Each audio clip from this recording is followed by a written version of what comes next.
बसमिल्लाहिर्रहमानिर्रहीम। अस्सलाम वालेकुम। आजाद डिजिटल के प्लेटफॉर्म के साथ मैं हूँ आपकी मेजबान नदीना मुजफ्फर और मेरे साथ मौजूद हैं सीनियर एनालिस्ट मुजम्मिल शोरवर्दी। सर कैसे हैं आप? जी जी, वालेकुम सलाम। क्या हाल है आपके? आप ठीक ठाक हैं? मैं बिल्कुल ठीक ठाक। आप बताएं, आप कैसे हैं? खैरियत के साथ हैं? अल्लाह का शुक्र है। सर, ये जो मुजव्वजा आईनी तरमीम होने जा रही थी, इसमें नेशनल असेंबली का कोरम पूरा नहीं था, इस वजह से ये डिले हो गई है। क्या ये कोई गवर्नमेंट की स्ट्रैटेजी थी? क्या अपडेट है इस हवाले से आपके पास? और हम कब तक इस तरमीम को जो है इसका फाइनल वर्जन देखने जा रहे हैं? देखिए, गवर्नमेंट ना मल्टीपल स्ट्रेटजीज पे काम कर रही है। एक ठीक है। कानून में तरमीम भी करने जा रहे हैं, और एक आइन में तरमीम भी है, और जुडिशरी के हवाले से एक कॉम्प्रिहेंसिव पैकेज है जिसमें अब आ गई है कि जजेस की तादाद सुप्रीम कोर्ट की 23 की जाए। और जहां तक उम्र की में बढ़ाना है उसके लिए आइन में तरमीम चाहिए। जहां तक सीनियर मोस्ट की बात है कि उसकी जगह किसी और को चीफ जस्टिस बनाया जाए या उम्र की हद बढ़ाई जाए, उसके लिए आइनी तरमीम चाहिए। लेकिन बहुत सारे हम्म। काम जो जुडिशल रिफॉर्म्स के हैं वो कानून साजी से भी हो सकते हैं, और उसके लिए कानून साजी भी की जा रही है। और मुझे तो ये भी वैसे। लग रहा है कि अगले हफ्ते एक ऐसा कानून भी आ रहा है जो गवर्नमेंट तैयारी कर रही है, जिसमें बानी पीटीआई इमरान खान और फैज का मिलिट्री ट्रायल, बानी पीटीआई के मिलिट्री ट्रायल के लिए भी कानूनी रास्ता बनाया जाएगा कि उनका मिलिट्री ट्रायल हो सके। ये ठीक कानून है। भी ऑन द ऑफिंग है। लिहाजा ये कहना कि जी कोरम पहले दिन पूरा नहीं था, दूसरे दिन पूरा है, जिस दिन गवर्नमेंट चाहेगी और जिस दिन अफसरान ड्यूटी पे लग जाएंगे कि लोगों को, तमाम एमएनए को बुलाना है, तो जो मुल्क से बाहर होगा वो भी आ जाएगा और जो मुल्क के अंदर होगा वो भी आ जाएगा। कोरम पूरा करना कोई ऐसा मसला नहीं है। सियासी जमातों को पता है कि कोरम कैसे पूरा करते हैं। पीपल्स पार्टी ने अपने लोगों को बुलाना है, वो सिंध की गवर्नमेंट अगर साथ लग जाएगी तो वो आ जाएंगे, पंजाब के एमएनए पंजाब की गवर्नमेंट लग जाएगी तो आ जाएंगे, बलूचिस्तान के एमएनए बलूचिस्तान की गवर्नमेंट लग जाएगी। और फिर जब ऐसी तरमीम होनी हो तो एस्टेब्लिशमेंट भी बहुत मदद करती है कोरम पूरा करने में। और आपको पता है, खुद बानी पीटीआई भी कहते थे कि हमें बंदे पूरे करने के लिए उनकी मदद चाहिए होती थी। तो गवर्नमेंट को भी वो मदद मिल जाएगी। ऐसी कोई बात नहीं है कि आप कहेंगे जी चूंकि अब बंदे पूरे नहीं हुए तो आईनी तरमीम नहीं हो सकी। ये बात नहीं है। आईनी तरमीम से पहले कुछ कानूनी कानून पास करने हैं, फिर आईनी तरमीम करना है। तो इसलिए मेरे ख्याल में आपने देख ही लिया, नूर आलम खान ने भी एक तरमीम फॉरवर्ड किया है, एक दानियाल ने की है। तो गवर्नमेंट आहिस्ता आहिस्ता अपने कार्ड्स जो हैं वो ला रही है। अब देखें ना जी, सुप्रीम कोर्ट के जजेस की तादाद बढ़ाने की बात है कि 23 कर दी जाए, ये कर दी जाए, तो एक जुडिशरी के हवाले से एक मिनट जो रिफॉर्म्स हैं वो हमें देखने में नजर आ रही हैं और गवर्नमेंट के एजेंडे पे भी नजर आ रही हैं। लिहाजा आप लोग ना उम्मीद ना हो। बहुत टाइम है, 25 अक्टूबर तक ये तरमीम हम उससे पहले किसी भी दिन कर सकती है गवर्नमेंट। तो 25 अक्टूबर से पहले सितंबर में, अगस्त में, ये एंड के बाद सितंबर शुरू मिड में ये तरमीम आपको नजर आने लग जाएंगी। और इसके लिए रियासत यकसू है। अब ये पहले इमरान खान ने मिलिट्री कोर्ट के हवाले होना है, तरमीम बाद में होनी है। ये एक जरूर टाइमिंग का मामला है, क्योंकि बहुत सारे लोगों की ये राय है कि जब आप एक दफा इमरान खान को मिलिट्री कोर्ट में ले जाएंगे और उनके साथ उनके और जो हमायतियां ले जाएंगे, तो फिर आईनी तरमीम तो रेत की दीवार होंगी, वो 1 मिनट में हो जाएंगी। उनका कोई ऐसा मसला नहीं है। तो इसलिए मेरे ख्याल में पहले मरहले में ये तय हो रहा है कि इमरान खान साहब को अगर फैज वाले केस में मिलिट्री कोर्ट में जाना है तो पहले वो जाएं, उसके बाद आईनी तरमीम की बात की जाए, और फिर आईनी तरमीम के रास्ते खुद ब खुद बनते चले जाएंगे। सर, खान साहब जो है वो बड़ी फ्रस्ट्रेशन में दिखाई दिए एक दफा फिर, जब उन्होंने मीडिया से बात की है डियाला में। उन्होंने कहा है कि अगर मुझे कुछ भी हुआ तो इसके पीछे चीफ ऑफ आर्मी स्टाफ और डीजीआईएसआई जो है वो रिस्पॉन्सिबल होंगे। तो आपको क्या लगता है, ये वो सिर्फ इसीलिए कह रहे हैं क्योंकि जब उन्होंने बात की है, एस्टेब्लिशमेंट से बात करने की बात की गई है, तो दूसरी साइड से कोई पॉजिटिव उनको जवाब नहीं दिया गया है? मुझे लगता है उन्हें नजर आ रहा है कि उनकी मिलिट्री कोर्ट में ट्रायल की और जो फैज वाले मामले में उनको लेके जा रहे हैं, तो इसलिए मेरा नहीं ख्याल मेरे ख्याल में वो उसको देख रहे हैं कि उनको जो भी सजा होगी उसकी जिम्मेदारी आसम मुनीर पे होगी और ठीक नदीम है। मनीर पे होगी। और ये पहली बार उन्होंने नहीं कहा। हम्म। ये वो पहले से कहते जा रहे हैं। और आपको पता है, पहले वो डर्टी हैरी और डीजी जैसे नाम लेते थे, अब वो आर्मी चीफ के और उनके नाम लेते हैं। और वो ऐसे ही इस बात को इशू बनाते हैं और उनका ख्याल है कि उन्हें अटेंशन मिलती है, मैं और आप गुफ्तगू करते हैं। वरना सबको पता है जेल में उनकी जान को कोई खतरा नहीं है, आपको पता है। और वो जेल कितनी कंफर्टेबल यूज कर रहे थे कि रोजाना तो उनके पास मोबाइल भी मौजूद था, और जेल में उनकी हर रोज जनरल फैज से भी बात हो रही थी, जुल्फी बुखारी से भी बात हो रही थी। वो फिर भी कही जा रहे थे कि मेरा मतलब है कि मेरे ऊपर जेल में बड़ी सख्तियां हो रही हैं, और मैं तो जी मेरे एक कर्नल जेल पे बैठा है। हालांकि अब पता लगा है कि जेल में राज इमरान खान का चल रहा था, मोबाइल तक की सहूलत उनके पास मौजूद थी। अब वो कह रहे हैं कि मेरी टीम बदल दी है, मेरे ऊपर जो लोग हैं उनको बदल दिया है, जो मेरा खाना चेक करते हैं उनको बदल दिया। वो इस किस्म के इशू क्रिएट करते हैं अटेंशन हासिल करने के लिए, इनमें हकीकत नहीं होती। उनको ये पता है कि ठीक है। मीडिया इन पर बात करेगा, उनको ये पता है कि इंसानी हकूक के मामलात पर, जान के मामलात पर हमदर्दी मिलती है, हमदर्दी लेने के लिए वो ऐसी बात करेंगे। तो इसलिए मेरा नहीं ख्याल इन बातों में कोई हकीकत है या उनकी जान को कोई खतरा है। वैसे तो आप देखें ना, जब इमरान खान को अदालत ने कहा था कि आप नवाज शरीफ की जान की जमानत देते हैं, तो उन्होंने कहा था मैं किसी की जान की जमानत कैसे दे सकता हूँ, जान तो अल्लाह के पास है, कौन कब मर जाए किसको क्या पता है। ऐसे ही है। इसी तरह इमरान खान आज खुद अपनी जान की जमानत आसिम मुनीर और नदीम अंजुम से कैसे मांग सकते हैं? तभी मौत भी आ सकती है, उसके भी वो जिम्मेदार होंगे। मेरा मतलब है अल्लाह ने कौन पहले कौन बाद किसी को क्या पता। तो इसलिए मेरे बिल्कुल। ख्याल में ऐसा मुझे नहीं लगता कि कोई इमरान खान की फिजिकल असैसिनेशन का कोई चांस है, उनकी फिजिकल एलिमिनेशन का कोई चांस है। उन्हें कानून के रास्ते से निपटा जाएगा, उनको कानून के रास्ते से निपटने का फैसला है और वो कानून के रास्ते से निपटा जा रहा है। उनके साथ कुछ एक्स्ट्रा कॉन्स्टिट्यूशनल ना करने का फैसला है ना कुछ है। और इमरान खान तो बहुत प्रिविलेज्ड आदमी है जी, पाकिस्तान की अदलिया उनके साथ शीशा पलाई दीवार बन के खड़ी है। पाकिस्तान की ठीक है। अदलिया को उनकी घड़ी चोरियां भी जुर्म नहीं नजर आती, उनका साइफर लहराना भी जुर्म नहीं नजर आता, उनका इद्दत में निकाह भी जुर्म नहीं आता।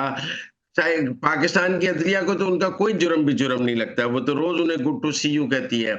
जब एक बंदे के साथ सारी अदलिया और जज खड़े हैं और वो उनको कोई जुर्म उनका जुर्म मानने को तैयार ही नहीं है, तो फिर हम क्या कर सकते हैं उसमें? उनको किस बात का खौफ है?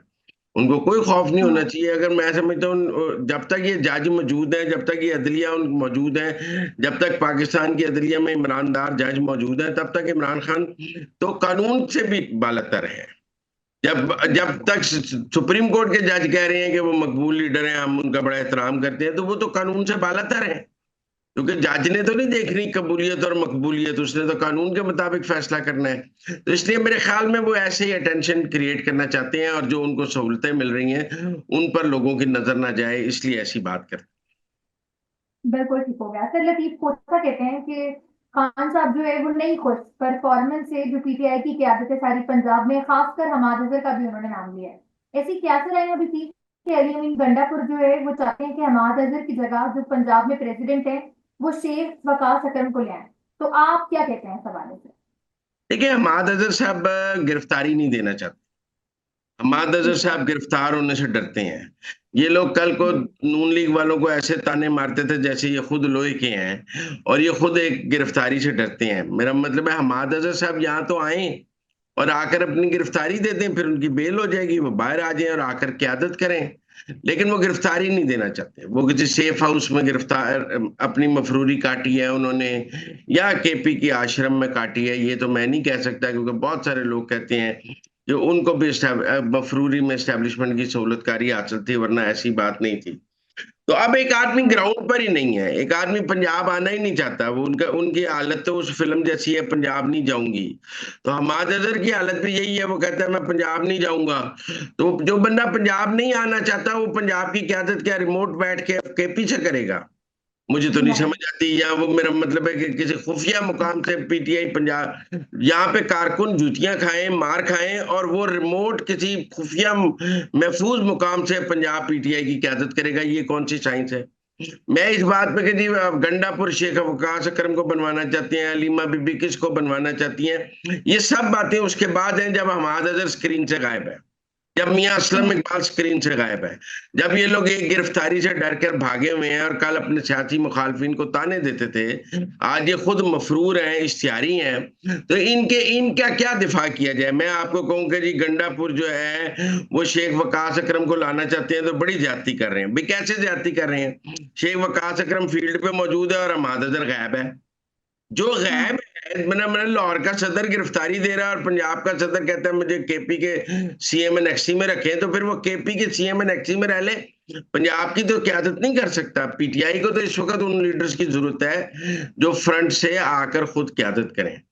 तो मैं ना शेख वकास अकरम के हक में हूं, ना मेरे ख्याल में कुछ होना चाहिए। होना तो वो जो बंदा मतलब मौज है दरिया में, बैरून दरिया कुछ नहीं। जो बंदा दरिया के अंदर है, जो मैदान में है, उसको वो सियासी कायद होता है। जो बाहर बैठा होता है वो कैसे क्यादत करता है। इसलिए मेरे नहीं ख्याल में कि हमाद अजहर का कोई केस तहरीक इंसाफ में रह गया है। हमाद अजहर हैज बिल्कुल लॉस्ट हिज ठीक है। Political credibility. और जो मफरूरी, और अब वो कहें जी मैं गिरफ्तारी के खौफ से, मैं इसके खौफ से, यार तो लीडर है, आजा गिरफ्तारी दे दे मीडिया के सामने, क्या हो गया है। छुप के आते हो मंडी बहाउद्दीन, जलसा करके निकल जाते हो, वो एस्टेब्लिशमेंट की मर्जी से ही आते हो ना। वरना तुम पंजाब की सरहद क्रॉस करो, तुम्हारा ख्याल है आईएसआई और आईबी को पता नहीं है। उनकी सहूलतकारी से आते हो, उनकी सहूलतकारी से चले जाते हो। तो क्या पार्टी के अंदर ये बात नहीं हो रही होगी कि आपको बड़ी प्रोटेक्शन है एस्टेब्लिशमेंट की जानिब से, एस्टेब्लिशमेंट आपको जानबूझकर नहीं पकड़ी। वो एस्टेब्लिशमेंट जिसने आसान न्याजी पकड़ लिया, जिसने सारे पकड़ लिए, वो महानजर नहीं पकड़ सकती। वो ट्विटर भी यूज कर रहे हैं, वो वीडियो पैगाम भी दे रहे हैं, तो पकड़ उन्हें कोई नहीं रहा। इसलिए कि उनको ना पकड़ने का फैसला है, लेकिन इसके नतीजे में हमाद अजहर एक सियासी मौत मर गया। उन्होंने पीटीआई के हम्म। अंदर जो अपनी लीडरशिप की क्वालिटीज थी उनको फोरगो कर दिया, और मैं हमाद अजहर को से इतनी सियासी कमजोरी की तवक्को नहीं रखता था। बिल्कुल ठीक है सर। अभी कुछ ऐसे पहले सीनियर जर्नलिस्ट अंसार अब्बासी ने अपने वीलॉग में कहा है कि मरियम साहिबा ने पंजाब में नेपोटिज्म जो ट्रांसफर और पोस्टिंग में है, उसका कल्चर खत्म कर दिया। लेकिन दूसरी जाने पाकिस्तान पीपल्स पार्टी बाजिद है कि पंजाब में काफी डीसीज और डीपीओ जो है वो उनकी मर्जी से लगाए जाए। तो आप इस होल जो सिनेरियो है इसको कैसे देखते हैं? लेकिन ये बात ठीक है कि पंजाब में अफसरान की सियासी तैनातियां नहीं हो रही। कोई वजीर, कोई एमएनए ये नहीं कह सकता कि मेरे कहने पे मेरे इलाके का डीपीओ डीसीओ लगाया जाए। मरियम की पॉलिसी है कि अगर आपको कोई शिकायत है, आपकी शिकायत जेन्युइन है, और अगर कोई अफसर बहुत ही गैर नाजायज कर रहा है, तो हम अफसर बदल के नया लगा देंगे, लेकिन आपके कहने पे नहीं लगाएंगे, नया कोई और लगा देंगे। और ये एमपी एमएनए को आदत होती है कि वो अपने इलाके का डीसीओ, डीपीओ, एसी, तहसीलदार अपनी मर्जी का लगवा के अपने इलाके में हाकमियत करते हैं। लेकिन मरियम नवाज ने ये कल्चर खत्म किया है। अब पीपल्स पार्टी से वजह तनाजा भी यही है। आप देखें, पीपल्स पार्टी कहती है कि मुल्तान और रहीम यार खान में पीपल्स पार्टी की सीटें नून लीग से ज्यादा है। वो ये चाहते हैं कि मुल्तान और रहीम यार खान की सारी एडमिनिस्ट्रेशन उनकी मर्जी की लगी हो। जो हम्म। पिछले दिनों बजट के मौके पर तनाजा था, वो यूसुफ रजा गिलानी साहब, जो मुल्तान डेवलपमेंट अथॉरिटी का एमडी है, वो अपनी पसंद का अफसर लगाना चाहते थे, लेकिन मरियम नवाज ने नहीं लगाया। उन्होंने कहा ऊपर मैं मरियम यूसुफ रजा गिलानी के कहने पे मुल्तान डेवलपमेंट अथॉरिटी का एमडी लगा दूंगी, फिर मुझे लाहौर में भी, एलडीए में भी लगाना पड़ेगा, फिर मुझे बिल्कुल ऐसे ही है। जीडीए में भी लगाना पड़ेगा, एफडीए में भी लगाना पड़ेगा, रावलपिंडी में भी लगाना पड़ेगा। तो मैं हर शहर की डेवलपमेंट अथॉरिटी का अफसर वहां गया, मैंने एमपीएस की मर्जी से लगाने लग जाऊंगी, तो ये तो सारा लूटमार शुरू हो जाएगी। तो उन्होंने कहा आप, हम कोई अच्छा अफसर लगा देते हैं, आपका कोई जायज शिकायत है तो आप बता दें। तो इसलिए पीपल्स पार्टी तो इस वक्त कह रही है कि जो राजा परवेज अशरफ का जिला है, जहाँ से राजा साहब जीते हैं, वो कहते हैं जी वाहिद एमएनए है हमारे पंजाब, सेंट्रल पंजाब से, और ये रवात से, तो वो कहते हैं उधर उनकी मर्जी के कुछ अफसर लगाए जाएं। और ये जो साउथ में जहाँ पीपल्स पार्टी जीती है, वहां वो अपने कहते हैं हमारे इलाकों में हमारे अफसर लगाए जाएं। तो इसलिए मैं समझता हूँ ठीक है कि अब सियासी तैनातियां पंजाब में नहीं हो रही हैं, लेकिन ये एक मुश्किल फैसला है। आप पीपल्स पार्टी का दबाव करते हैं, मैं कहता हूँ मुस्लिम लीग नून के सारे एमएनए एमपी इस वक्त मरियम नवाज से इस बात पर नाराज हैं। वो चाहते हैं कि उनके इलाके के अफसरान उनकी मर्जी के हों, उनके डेरों पे आकर सलाम करें और सारा सियासी कल्चर हो, जो नहीं हो रहा। लेकिन मरियम अपने लोगों से भी रजिस्ट कर रही हैं और पीपल्स हाँ। पार्टी से भी रजिस्ट कर रही हैं। मरियम ने पिछली दफा तो ये कहा था कि अगर मुझे इस काम के लिए दबाव डाला गया बैलेंस पर। तो दे सकती हूँ, लेकिन मैं कुछ सियासी तैनातियां नहीं करूँ। बिल्कुल ठीक है सर, बहुत शुक्रिया आपके वक्त का।